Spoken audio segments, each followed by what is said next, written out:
Mr. President, I'll leave my seat to you.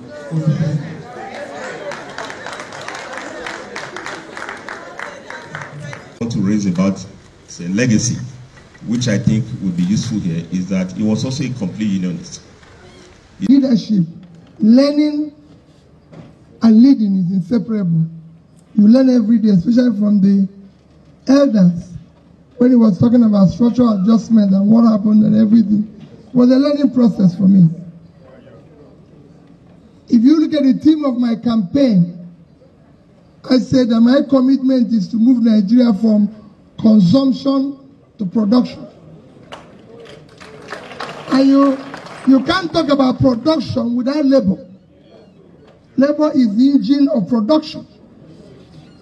Capital and machine can do anything, but labor is what makes it work. And that labor, because it's the greatest contributor to production, has to be properly remunerated.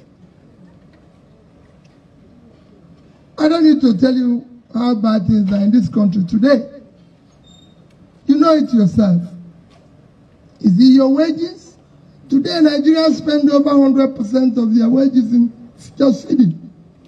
If it ever feeds you. So many don't even know where the next meal will come from. They've paid and educated their children from their little savings only for their children to be sitting at home with them. Because there's no job. These are issues we need to sit down and discuss.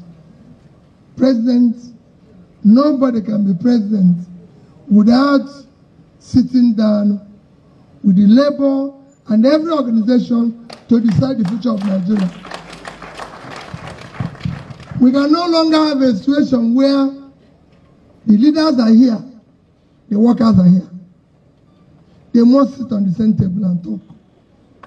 That is the beginning of the solution. That is what is happening all over the world.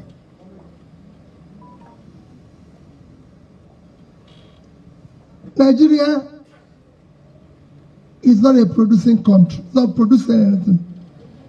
The cumulative effect of what we are suffering today is bad leadership.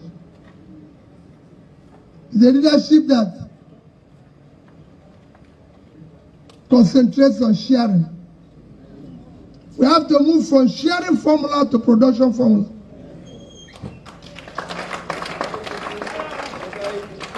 This is a country of 200 million people sitting on 923,000 square kilometers of land.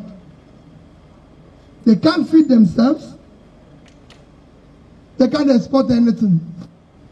Total Nigerian export last year, including oil, is under $30 billion for 200 population.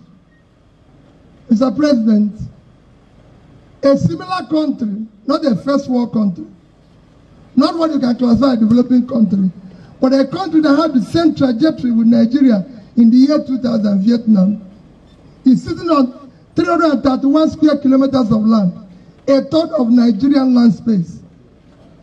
And with 100 million population, which is half of Nigerian population, their total export last year is $312 billion. So we didn't make 10% of their export. We cannot continue like that. That is why their unemployment and underemployment is under 5%. And our own is sitting about 60%. All our young people in their productive age are not doing anything. So you're going to have a crisis. And that is what Labour and the Labour Party and everybody will sit down to discuss on the future of our country.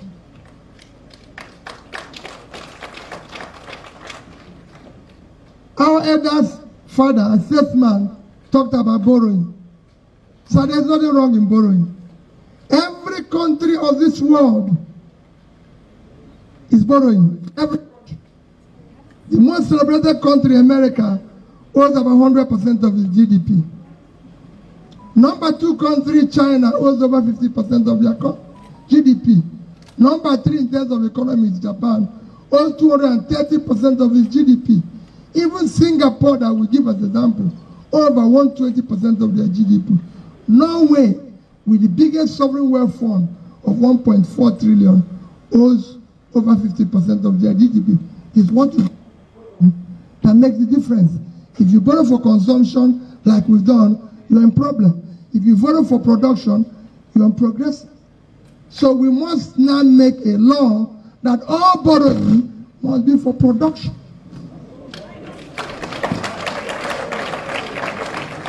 The first time we borrowed money in this country was in 1964. You can go and read the first time Nigeria borrowed money. We borrowed money in September 1964 under Tafa Balawa. Go and read the letter I wrote to the World Bank to borrow $82 million to build Kainji Dam.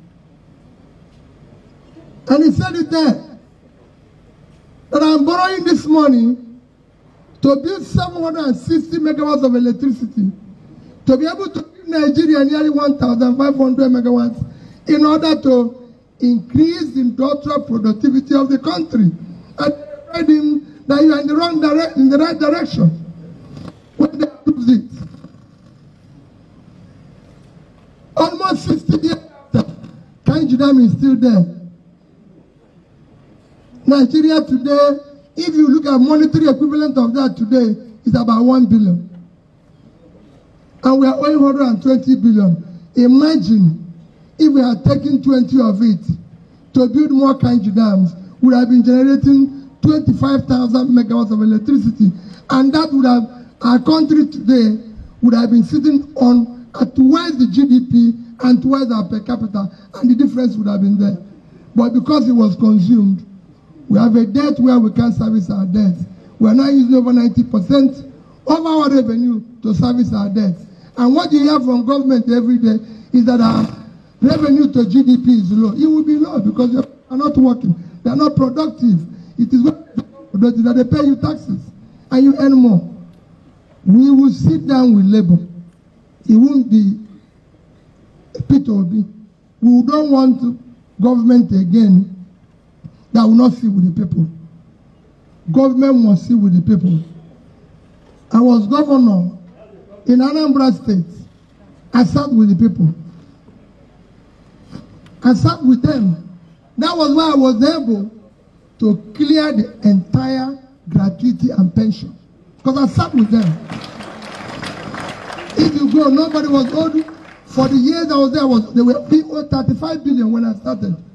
And I told them, it is criminal to owe pension and gratuity. You can't owe people old age when they have less opportunity. That is the last time you can't owe them that. And we paid it. We will sit down.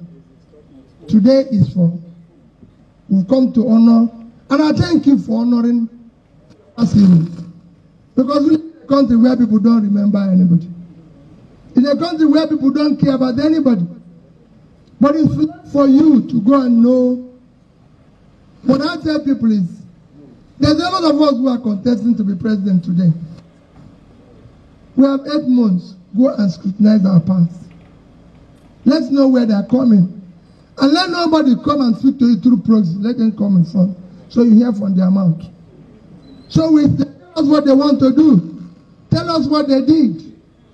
Within first 1 month, or first 3 months of my being a governor, go and ask anybody in Anambra State. My head of service walked into my office and said, I have a civil servant who has worked so hard. She's a wonderful woman. She's a fantastic woman. And is the best we have, and is retiring today. I want you as a governor to shake her hand and thank her.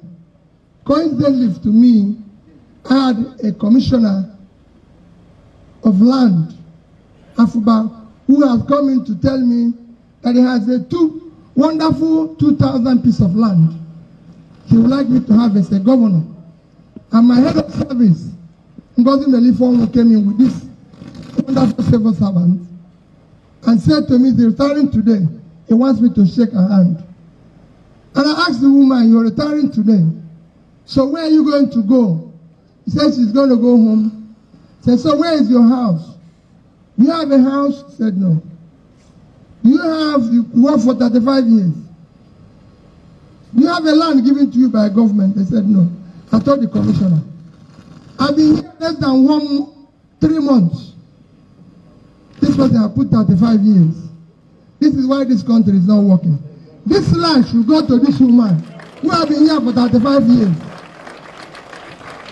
That's the only way that woman had land. That's the only way that woman had land. What you hear today is that those of us who are politicians have stolen money that is enough to pay all the gratuities and pension. It has to stop.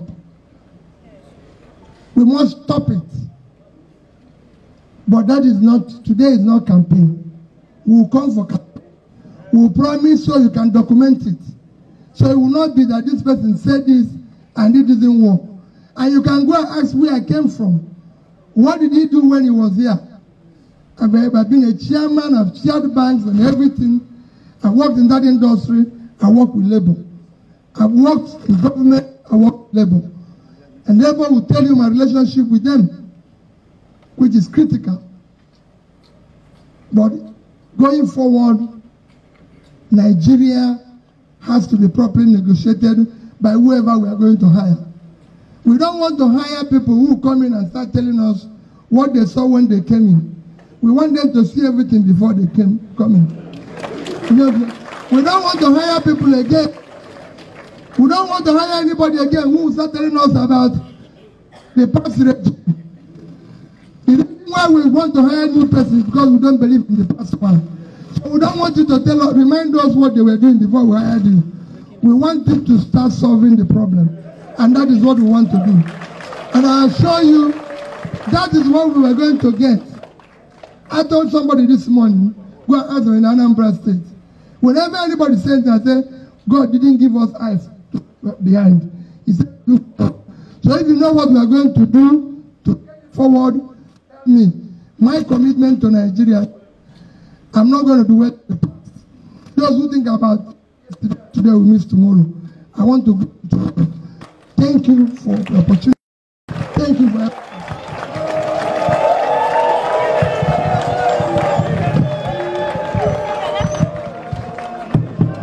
Before